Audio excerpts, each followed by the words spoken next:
Good morning, good afternoon, everyone. Welcome back to my channel. My name is Sophia Elizabeth Lambert. I'm a published author of two books titled Hope Deferred and Mentoring Boys to Become Men of Integrity.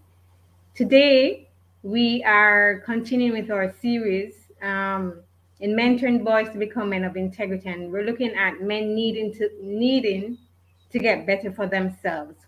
It has been said that men and boys are treated as disposables. They have historically been the first to war, the first into a burning building, the last a sinking ship, to exit a sinking ship. Annually, thousands of men die doing dangerous jobs. They struggle privately with issues that no one knows about. They have been victims of rape and molestation, and as a reluctant society, we have been deaf to their cries. Those difficulties have made them feel invincible, forcing them to hide their pain and the things that have broken them. It is for those reasons that I'm having a conversation today with my special guest, Mr. Trey Etheridge of MPACT Ministries today. Beg your pardon. Trey Etheridge left corporate America to pursue the Lord's calling and is now the founder and director of Men Passionate About Christ Ministries, MPACT. What started as four men in his living room 5 years ago has grown into a worldwide focus on men, their sin issues, and who they truly become as forgiven, holy, justified, redeemed, and righteous men of God when they believe in the blood and resurrection of Jesus Christ. Impact's mission is to help men worldwide discover the power of God's grace one man at a time, helping them overcome and heal through knowing their true identity in Christ Jesus. Trey's passion is for men to open up and to get real about who they are in a judgment and condemnation free environment. Impact's group meet throughout the week locally and worldwide in virtual meetings as well. Trey hosts two podcasts per week to help men everywhere in their Christian walk. And because of his expertise, I am happy to say welcome, Trey. Thank you for being with me Thank you. today so that we can help some men to continue their healing process. Uh, you know, it, Sophia, it made my day when you reached out to me, and I'm excited to be here and share and maybe share some stories of some of our guys, and if it can just help one man overcome, then our time is well spent today. So I do appreciate you having me here. You are welcome. So, how would you say that we can help some men to heal from the challenges that they have experienced, the difficulties, and some of their pains? What is it that your group or you have been doing to help men? Well, that's a great question. As you said in your introduction, you said a couple of things that really stuck out to me. You talked about men kind of being warriors, and that what we're charged with doing, and we are. I don't want to. We're groomed and grown to go fight the war, or to win the battle, or win the game, or win the beautiful woman, or sire a lot of great children, and all those ho macho things, and we kind of get conditioned to, we need to live that lifestyle, and there's a lot of pitfalls in that because it's all about improving myself. I got to do this better. I got to do that better. And, it finally, that type of lifestyle, that heart set and that mindset um, caught up with me about 12 years ago, where I was on the verge of committing suicide. And it was by the grace of God that night it didn't happen. And that's a long story. Um, but the revelation I had that night was, I'd been wearing a mask for so long, and everything bad that had ever happened to me, or things I felt like God would never forgive me of, I just kind of pressed down and just bottled them up, put a lid on them, and just stuffed them inside and just let them sit there. And there are men just like me with that type of mindset and heart set everywhere, because we're supposed to be macho. We're not supposed to show weakness. We're not supposed to show sensitivity. We're taught it's terrible if we are defeated at something, and I'm as competitive as anyone else. So that's a tough one for me to get. Um, and I got past my suicidal experience, and with the Lord's help, I realized that night that Jesus had never left me, that I was truly forgiven for everything I'd ever done. And I didn't really realize it until that night as I screamed out to him. And that was the seed that was planted for our ministry today. And it took a little while, but 5 years ago, I finally reached out to 4 close friends, and I said, "Enough's enough. I want to be with guys that want to be real about who we are as men, who we are as Christian men. Are we, how effective are we at being fathers and husbands and business leaders, and you know, effective in the workplace, in the community, on our own?" Because I tried that on my own and self way of doing things for so many years, and I failed miserably. And we got together as 4 guys in the spirit of James chapter 5, verse 16. And the first few times we were together, we just looked at each other and we told someone else the worst about ourselves. But we felt safe. We knew that by sharing the worst about ourselves, we were going to be loved more instead of less for it. And that's kind of how this started. This Men Passionate About Christ Impact started. And it's about taking off the mask and being vulnerable and peeling back the layers of your heart and looking inside and seeing how often we try to fill this hole in us with things other than Christ, with things other that aren't godly, and how that always leads to a place we don't want to go. So that's the nutshell of how the ministry started and what we try to focus on through all of our platforms that we reach men today. Have you found, since your ministry has been growing, have you found where it's difficult for men to open up? I mean, I understand that when it started with your Oh, friends, it would have been easier because you knew each other. But yeah, for men who are complete strangers or feel threatened that what they share may be shared with others, right. have do you find them struggling to open up? Yes, I do, and it is a process, Sophia. It does sometimes take a while. When men start inquiring about our ministry, our podcast, our meetings that we meet live locally, our Zoom meetings, or if they're just wanting to have a phone conversation or an email exchange with me or one of the other brothers that helps me, um, there has to be a level of trust that's built up. We have a charter. We have some ground rules. With the 4 guys in my living room, it was within a few weeks there were 6, and then there were 8, and then all of a sudden people started coming in that I didn't know. I met them for the first time, and we actually had to leave my house because we guaranteed a room full of confidentiality. There would be nothing that would leave the walls.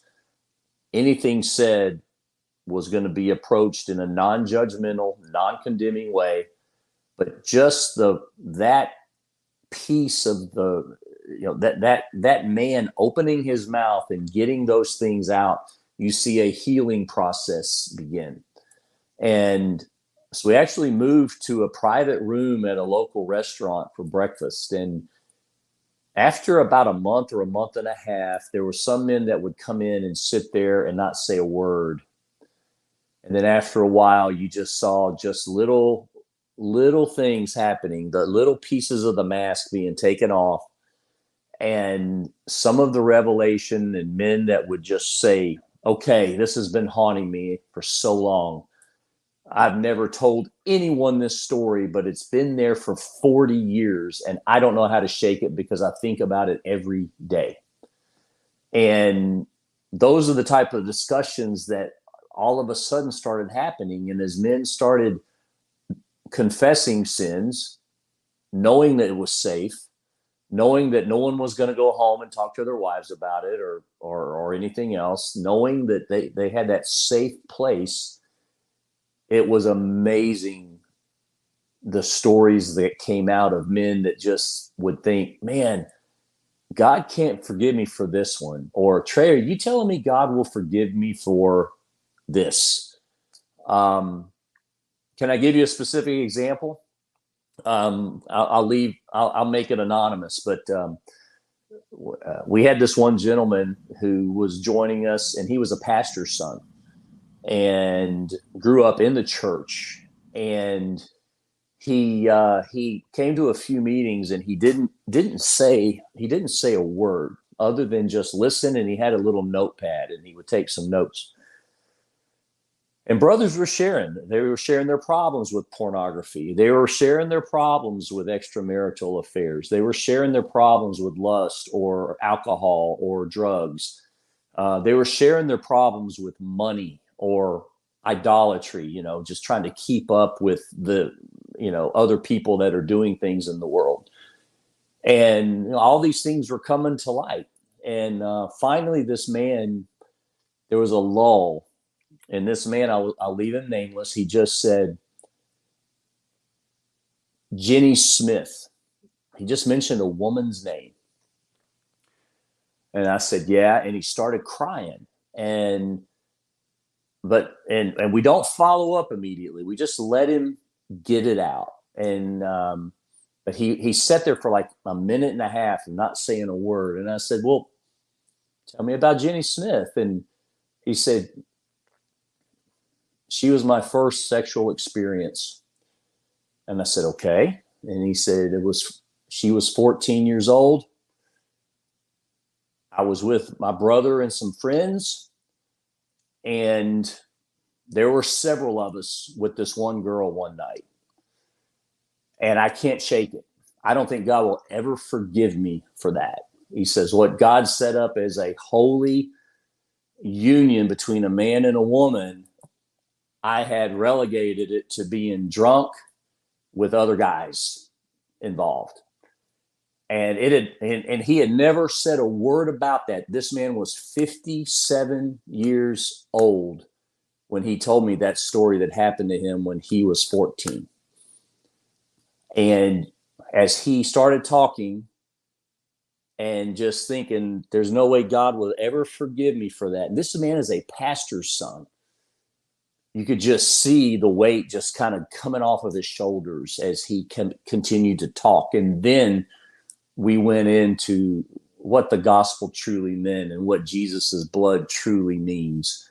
And it was one of the most powerful mornings we had. Is this brother that, like I said, grew up in the church, that he had that type of event that had haunted him his whole life. He felt so much shame and so much regret. And he was able to get past it. And I talk to him to this day, and he goes, that very seldom enters my mind anymore because of what happened that morning.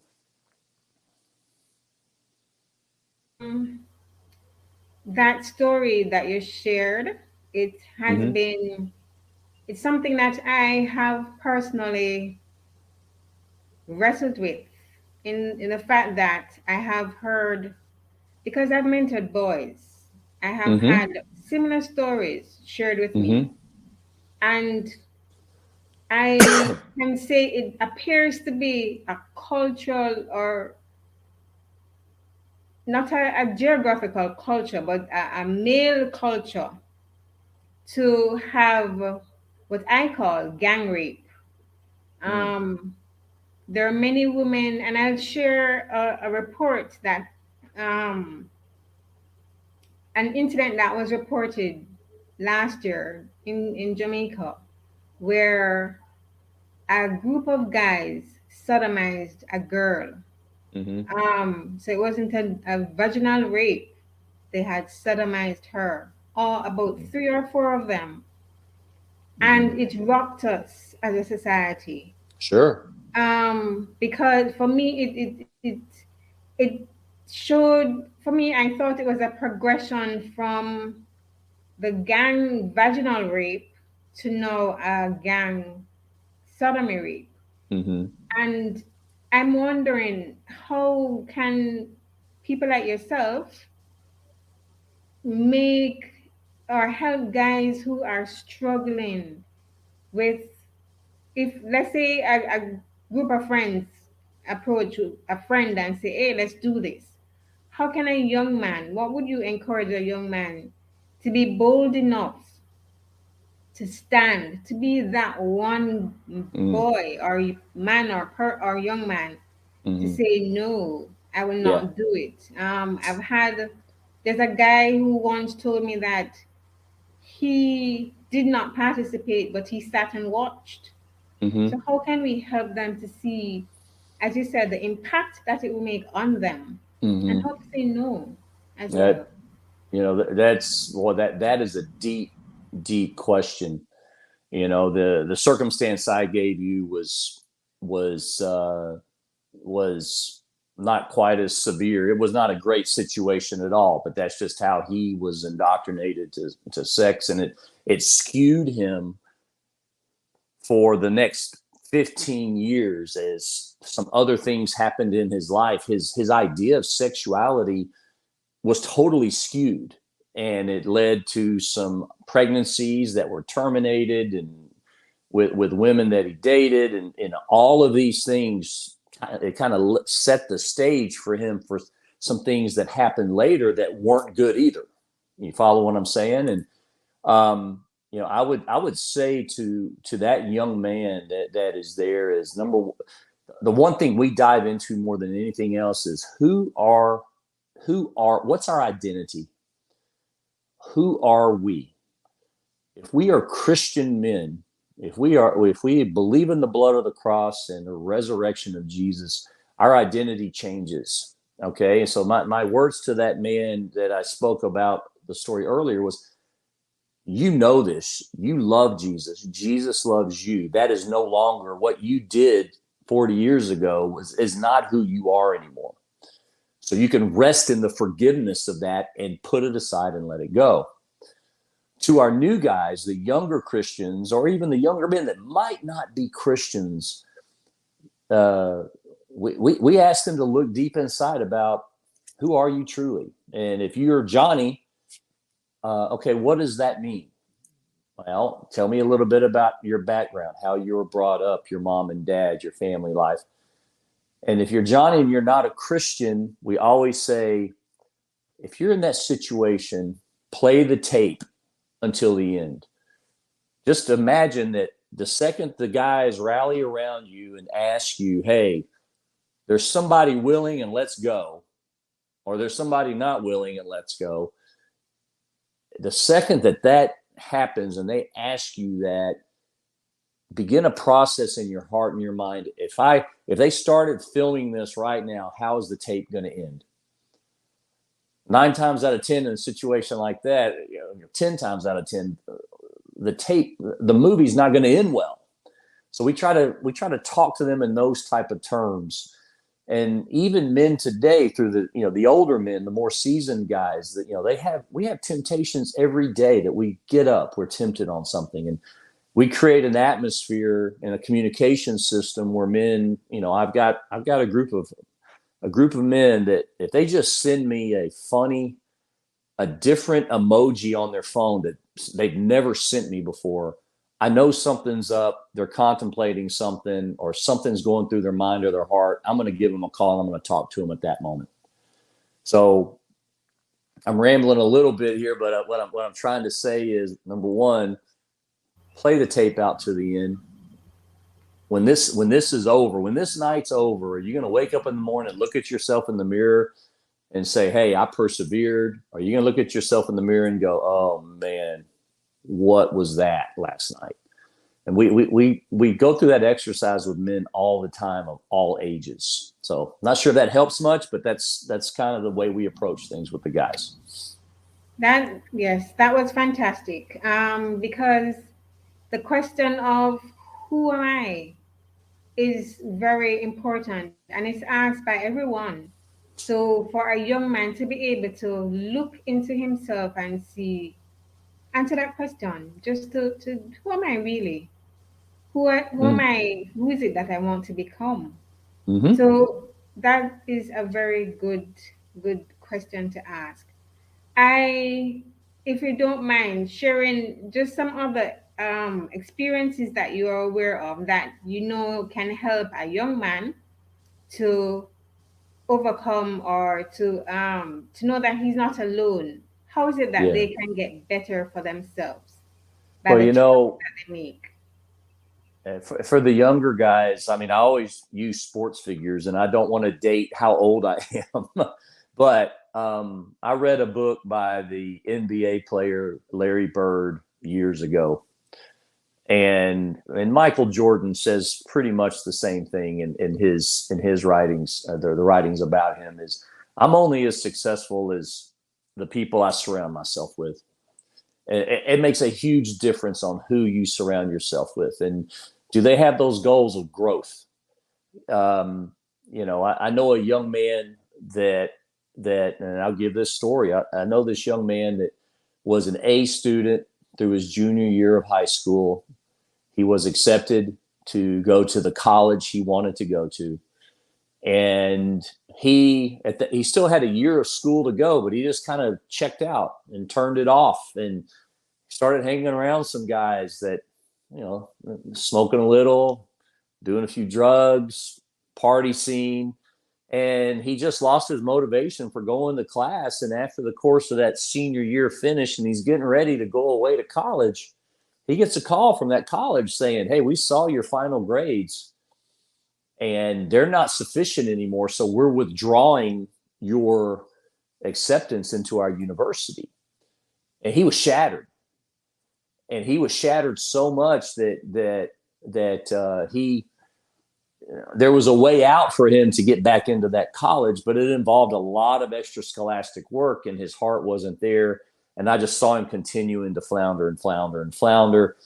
He moved out of his home to with some guys that didn't have any ambition at all, and they're young. Their ambition might come later, but at this moment, he was not surrounding himself with the right people. And one day he woke up, and he was an American football player, a lacrosse player, really good athlete, and all of a sudden he realized this really good group of people that he used to hang around with, they're no longer here in this town anymore. They've all gone off to college and the big jobs and starting families and all that. And he finally woke up and just realized, I have surrounded myself with the wrong crowd. And that's a hard thing to get to a young man, because we try to posture ourselves to be superior, and I'm going to hang around with the cool kids and all those other things.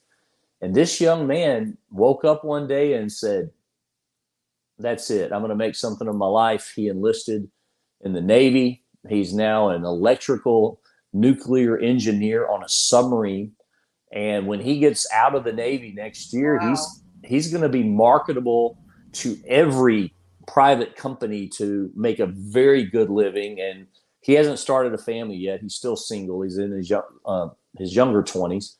And he, just by who he surrounded himself with, helped him steer him out. And he joins we have a call every Monday night that he joins frequently, and joins in with our young men's group that we meet on a Zoom call every Monday night. So that would be one thing I would say is, look around yourself. Who are your friends? Are they bringing you up? Are you bringing them up? Or is it the other way around?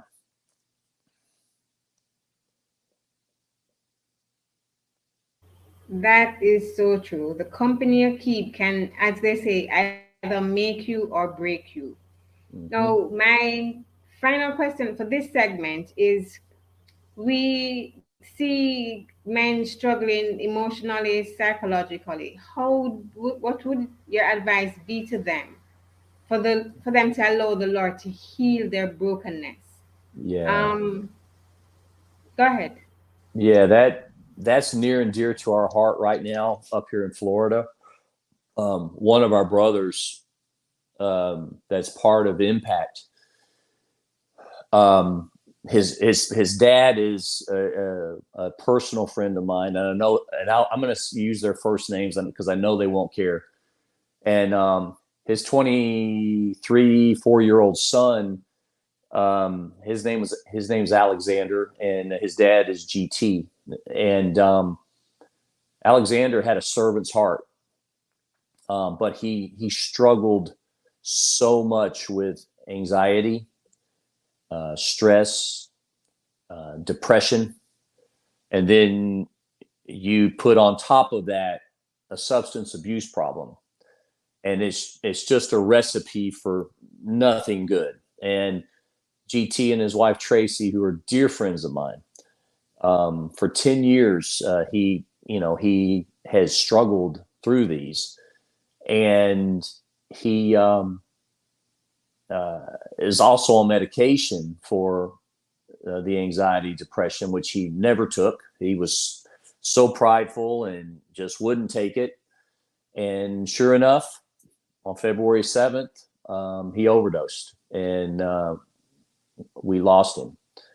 And that's becoming more and more prevalent in our society here in the United States. And I'm not sure about when you're where you are, but we're getting more and more of these young people that are, I read the article last week that 5 out of 10 teenagers say they have depression symptoms now.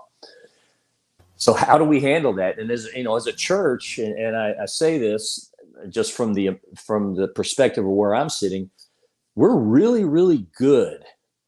If someone has cancer, or if a hurricane comes and blows your house down, or if someone has a heart attack or they lose their job, the church is really good about rallying around and helping that. The church handles that well. But when it comes to depression, anxiety, emotional things, mental illness, church really doesn't know it. We don't know how to put our hands around that right now, I don't think. And that's just my opinion, but I see it, and it's tough to have those conversations with those people other than just listening to what's on their heart and trying to find a way for them to vent it out and then get them help.